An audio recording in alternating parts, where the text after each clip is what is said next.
super. Ok, c'est cool. Non, mais ça va me dérouter, je crois. Hein? No, okay, do it in English. Okay. At Gatete, what does the president represent for Rwanda? Everything. He represents everything because the history of Rwanda at least the recent history of Rwanda is he's written it from before the genocide, before the war. The history of Rwanda was written on him, on all of us, I suppose. But after the genocide, he's the author. He's the co-author, I would say, because everybody participated. But he's the lead author of the history of Rwanda for the last 23, 4, 5, 6 years. What about those who's talking about his dictator? Right. So you see, when you call someone a dictator, it's a very subjective thing. How do you define a dictator? Is there citizen participation in decision making in Rwanda? Yes, there is. Is there a community assessment of leaders? Yes, there is. Do we have independent judiciary? Do we have a parliament? Do we have institutions that work? Yes, there is. So when you say someone's a dictator, unless you set up your own definition of a dictator, it's no here, no there, like they would say in law. People usually do that for disparaging purposes. It makes no sense. So you think he's not? Right. So if someone says, is Kagame a dictator? And I answer, no, he's not. He still hasn't informed us of anything. I think the right questions to ask are the ones that I just explained. Are institutions independent? Are leaders accountable? Does he have his wife, his brother, his children appointed to positions? No, he doesn't have any of those things. Do you know any of his brothers? I don't even know his relatives because I don't see them because they don't hold political positions. Those are the things that we can measure. But when you say someone is a dictator, yes or no, that question doesn't give us any information. So how do you explain Mr. Kagame? How can I explain Mr. Kagame? That is a complex man. I think he's a good leader. I think he's a great leader. I think he's done so great for this country and everyone can see. And increasingly even the African community of leaders and countries, the African people are beginning to see how good he's been for Rwanda, and they would like to have some of his ideas, his leadership, replicated in some of their countries. And so I think he was a good leader. Yeah, but the opposition and people in Europe are saying that he's a real dictator. That there are lots of human rights abuses here, no freedom of press. So what is your answer to that? All these things, again, we can't measure freedom of expression. But do we have private? They said there was no freedom of expression the day there was one radio, a public radio, one television, a public television. Today, there is, I think, 30 radios and a multitude of private televisions and radios. And this is the era of internet. You can't really muzzle expression. Kagame is the most active African president on social media. It's impossible to muzzle freedom. Do we have people? I personally disagree with policies publicly, gone to court, but that's me. I know 20 other guys who live in this town who, when they're not happy with something, they say it. So what can I tell you? Can I tell you there's freedom of expression? Or there is no freedom of expression? Those are the same pronouncements that people make because they know that there's no answer to that. People speak their mind here, just like they speak their mind anywhere in the world, in my opinion. I think those are the types of answers I'm going to give you, because the questions are so closed that they're intended to be misleading. Yesterday he was talking about yet knowing about the result from the election, and we are approaching the presidential elections. What about this answer? Why do we have to make election when the answer is yet known? You see, it's like politics and these institutions and the constitution. These are processes that have to happen. It's Jesus Christ who said, baptize me so that what's written be fulfilled. These are exercises that we do. They have to happen for these institutions to make sense. When you say every now and then we're going to have an election, let's have an election. This time it's clear who's going to win. Next time maybe it won't be clear. The time after it won't be clear. But if we don't hold them this time, then we might also not hold them the next time, even though next time there was a chance for someone else to come. There's nothing wrong with knowing what's in fact. As a matter of fact, in Rwanda, elections are happening now, and we're discussing, people are going to the theater, to the concert, to the restaurant. In many countries, the period leading to election is a very risky period. People die, people flee, and so on. People are scared. In Rwanda, it's not the case. They said there was, how did they say it? Climate of fear. No, it's not true. There's more climate of fear in Kenya, climate of fear in DRC, because people are actually dying.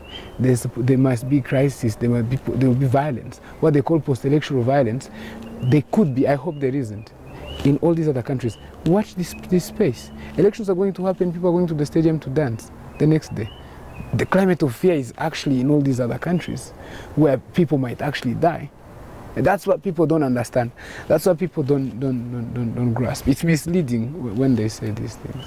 And yet there is the Amnesty International report and the Human Rights Watch report about arbitrary killings following cows that were stolen, etc. So what is your answer to that? You published also an article about that on your blog. So what is your opinion about this? So you see, why, first of all, why is this news coming out today? Is it part of an anti-Rwanda campaign? What is your idea? I don't even think it's an anti-Rwanda campaign. At this point, I don't think it's an anti-Rwanda campaign. It's just a quest for relevance. At this time in history, Rwanda is in the media, understandably, because Rwanda is holding elections. It's an important time for any country that's holding elections. So Amnesty International, Human Rights Watch, and everyone else who claims that they're working on this region, it's their time to also come out and say something. So they're doing their job. They're saying their thing. Their job is what? Is to show that they are relevant. At this point, the person who's stealing the show is Kagame. Kagame is rallying. Hundreds of thousands of people are turning up. If you're Human Rights Watch, it's a very lonely place to be, because people are now focused on Kagame. So what do? You try to also prove more relevance than, it's a competition of space, of platform, of visibility. They are doing their job. Do I agree with them? I don't think that's what they needed. I don't think they want to tell the truth. I don't think these organizations actually tell the truth. I think they want, it's a power struggle, and they want to gain some relevance and visibility, and that's why they're doing it. In my opinion, that's why they're doing it. So coming back to the question of killings, so that now I was answering why I published this story. Now the question of killings. Do I know for sure that there were killings or not? Well, I don't know.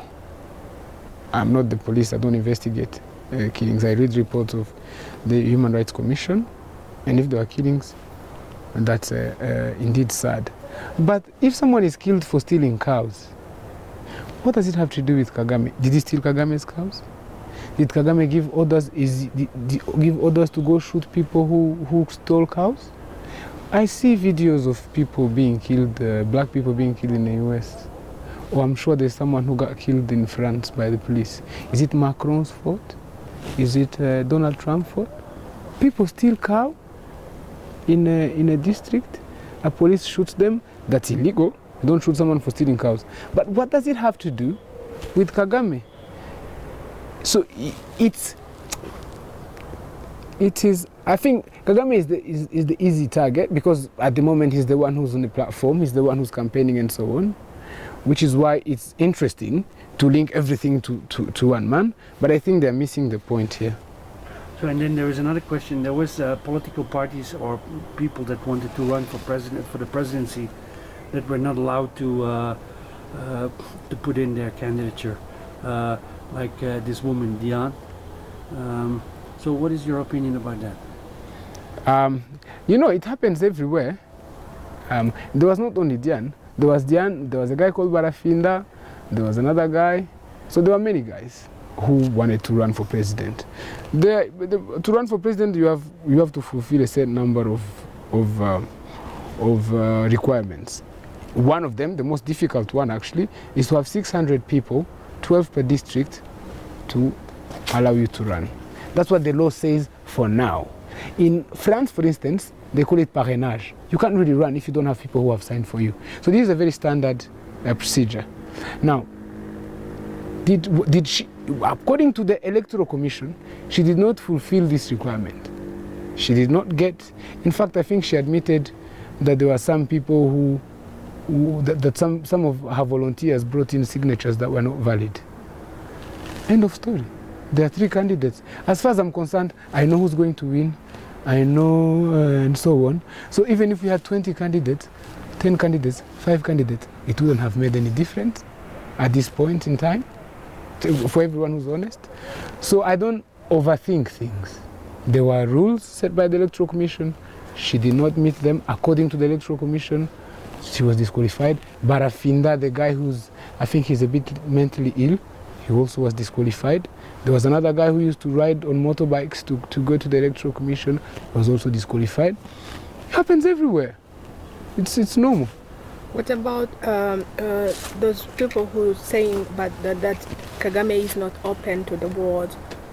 And what's your opinion? Kagame is not open to the world. So in my article that I wrote, I said Kagame, in 1 week, he was in China being received by Xi Jinping. He was in Vatican being received by the Pope. He was speaking at the Jewish whatever in the US. He was lecturing at Harvard or Yale, or I don't remember which school. He was in African Union doing this and that. Kagame is probably the most open leader to the world, in my opinion. Why? He spends maybe half of his time traveling the world, meeting leaders in the business, in the academia, in the politics, all over the world. Rwanda is the only country in Africa where you get visa on arrival. I think there's now 2 or 3 countries now. I think Ghana also. We have had African Union held here. We had the World Economic Forum held here. We had the climate change Kigali Protocols conference held here. Kigali is becoming where everything is happening. Rwanda just opened a flight to London and to Brussels, including India and China and all over Africa. How can you be more open to the world than that? I don't understand what open to the world means. Actually, it's even a statement people say, come to Rwanda, it's open. They actually even openly say it. You don't have xenophobia in Rwanda. We actually like foreigners when they come here. This is not something I'm saying. This is normal. So again, this is another opinion. Those are the things we can measure. But I can also say Rwanda is not open to the world. But that statement means nothing if we don't unpack it. They are talking about the media area. Who do you work for? You are media. You're not Rwandan media. Yet you're interviewing me now. I'm not government official, yet I'm answering your questions. Do you see? I know international journalists, foreign journalists who are based in Kigali. I've had interviews with you, I've had interviews with Al Jazeera, yesterday I went to the screening of a film called Inkotanyi, done by a French filmmaker, and in that film there is every Rwandan official possible. The president is in, the Minister of Defense is in, some soldiers that are in, I am featured in, you have presidential advisors who are in. He's a French journalist. I don't understand. So it's another statement. Kagame is a dictator. Rwanda is not open to the world. Which one did you last say? The media is not accessible. But what is more tangible to say? How many journalists are here? Foreign journalists are here? Many. Does Kagame actually open himself to the world? He goes to these meetings, conferences happen in Kigali, Rwanda goes to these places. This is how you can measure. You see, the thing with me, I'm a researcher. the thing with research is that you have indicators that you can measure. When you're speaking the truth, you speak the truth by measuring things, not by throwing statements that are misleading. Thank you. You're welcome. Now there is another thing. This on the social media there is a really anti-Rwanda campaign. It comes out of Europe. There is some people who really always write against Rwanda. People like Philip Ranches and some others. So how you're following also up on that, and sometimes you're reacting to what they write. So what do you think? Why do you think these people are so anti-Rwanda? Right. So I think I explained it a little bit in my blog. I do not even think they're anti-Rwanda. I think it's more, like I told you, it's more a war of relevance, right? So, do you remember The Untold Story, the film that was done by the BBC? The two American experts who appeared in it and said in the genocide actually Hutus were more killed than Tutsis. It turns out these two guys were actually working for the defense team in Arusha during the trials. So that means they were on the side of the defense. That means of the suspected perpetrators of the genocide. It's a side like any other. You pick a side, right? Philip Rangens worked for the Habyarimana regime. He was a consultant. He thrived in Rwanda. He was advisor to the president. He was advisor to the constitutional process. He lectured here. He was welcome at home here. Today, there's a new government. He went into some sort of an opposition.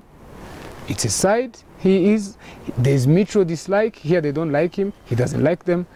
They have that. He's into some sort of an opposition. It's a side like any other. As I've moved from a sentimental position in these issues. I examine them as just a struggle of relevance and of competition. So these people don't necessarily hate Rwanda. If they hate Rwanda, it's too bad. If they let their heart speak, it's too bad. This is a basic geopolitical struggle in which, in my opinion, they are losing. Okay, thanks.